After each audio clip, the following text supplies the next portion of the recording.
right, so Henry, this is the little classical piece before Maggie May on Every Picture Tells a Story, released in 1971 by Rod Stewart. And it was written by a guy called Martin Quittenton.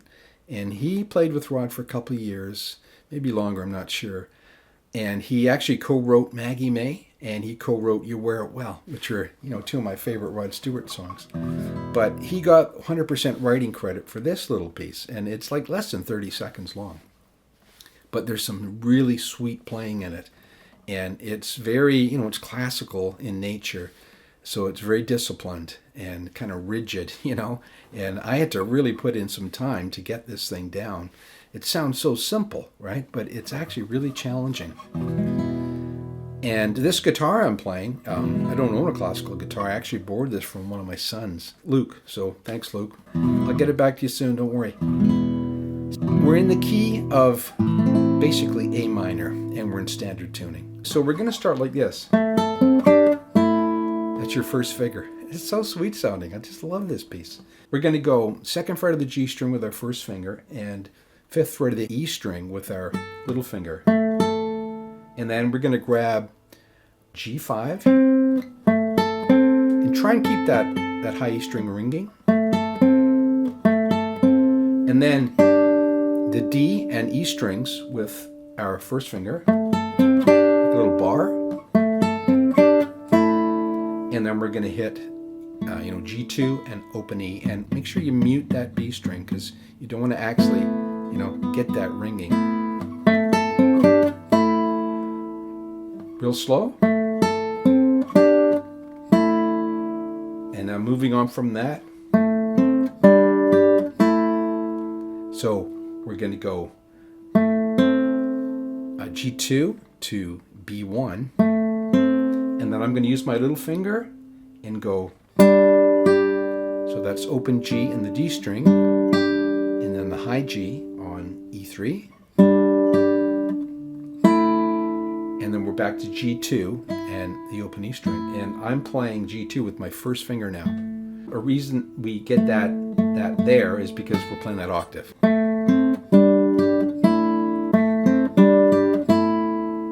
Okay, so far. It's so awesome sounding. So sort of like Baroque music, And now we're going to go hit the octaves. G2, E5. And then we're going to hit the C note here on B1, and we're going to pull off like that.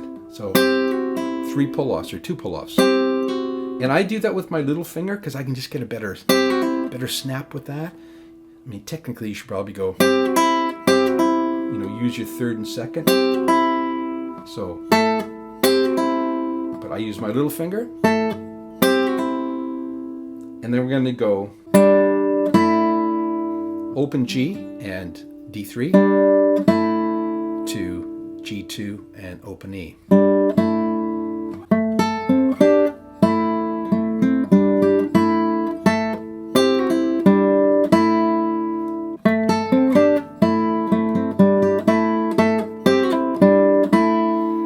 And then we just go. So we've got open D and G2 and A3 and open G and then open A and D2. It's like D, C, A.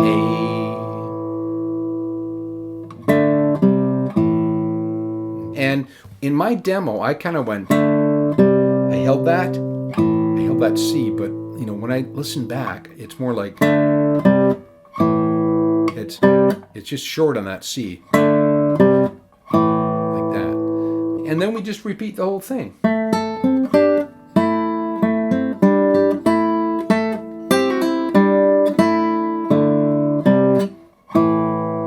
And that's it for the first section. And then we head into the last section. There's only 2 sections. And that's like this.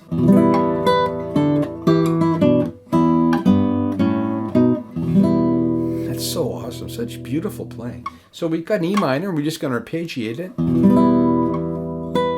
I'm going to hit E7 with my little finger. And and then E5 with the open D string. Again, I use my little finger when, you should probably use your third. Okay, and that's throughout this whole section. That's what I do.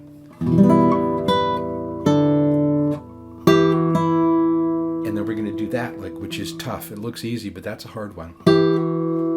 So we're going to hold the E note on D2, and we're going to go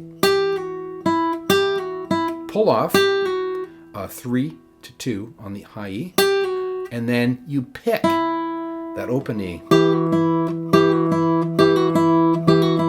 And that's, just do that to practice it.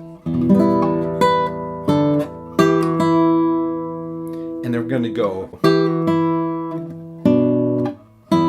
So that's A2 and B3, and then open E, both open E's, right? The high and the low. So far.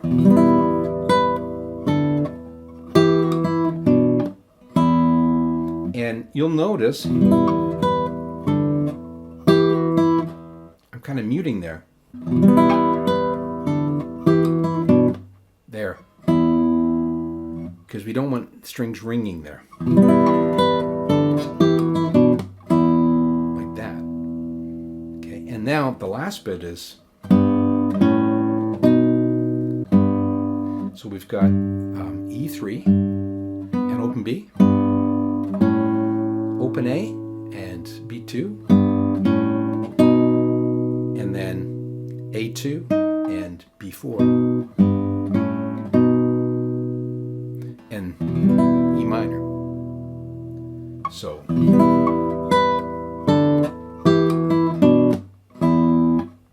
again, I'm muting just before I hit that G1, right?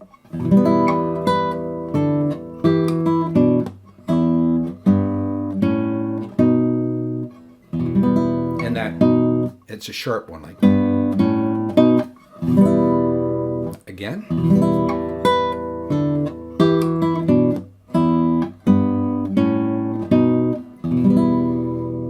And if you don't mute, you're going to get this.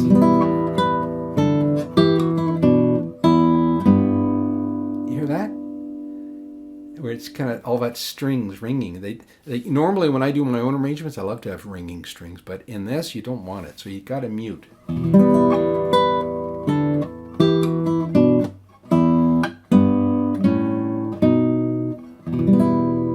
I use my third finger there, but you could use your first, whatever finger you want at that point. And then we repeat it.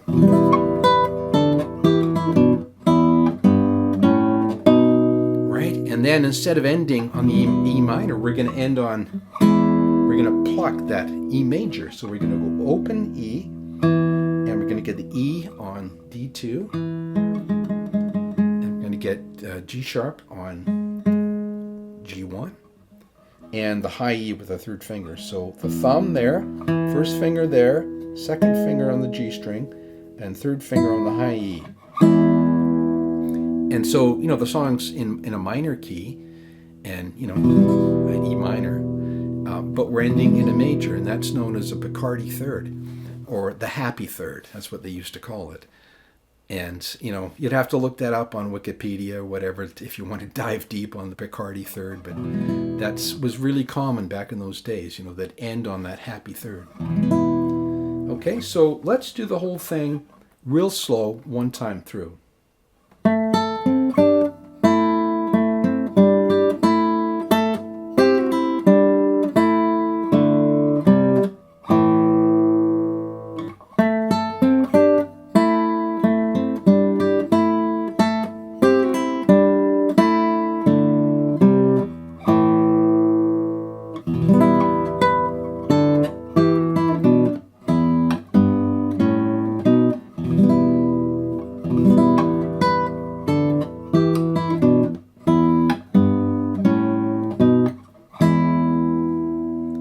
And that's it. And like I was saying, when I went, I held that C. And the second time I did it, I even put a bend in it. That's kind of like the rock player in me coming out, Right? But I'm sure that's not part of the whole classical sort of scene. I kind of like the sound of it though. Okay, so that's it for this one. Really just love this little piece of music. It's so much fun to play once you get it down. So I hope you enjoy the video. I hope you get something out of it. And at some point I'm going to look at Maggie May, because that's one of my all-time favorite songs. Just such an awesome song. Okay, thanks for watching, and we'll talk to you next time.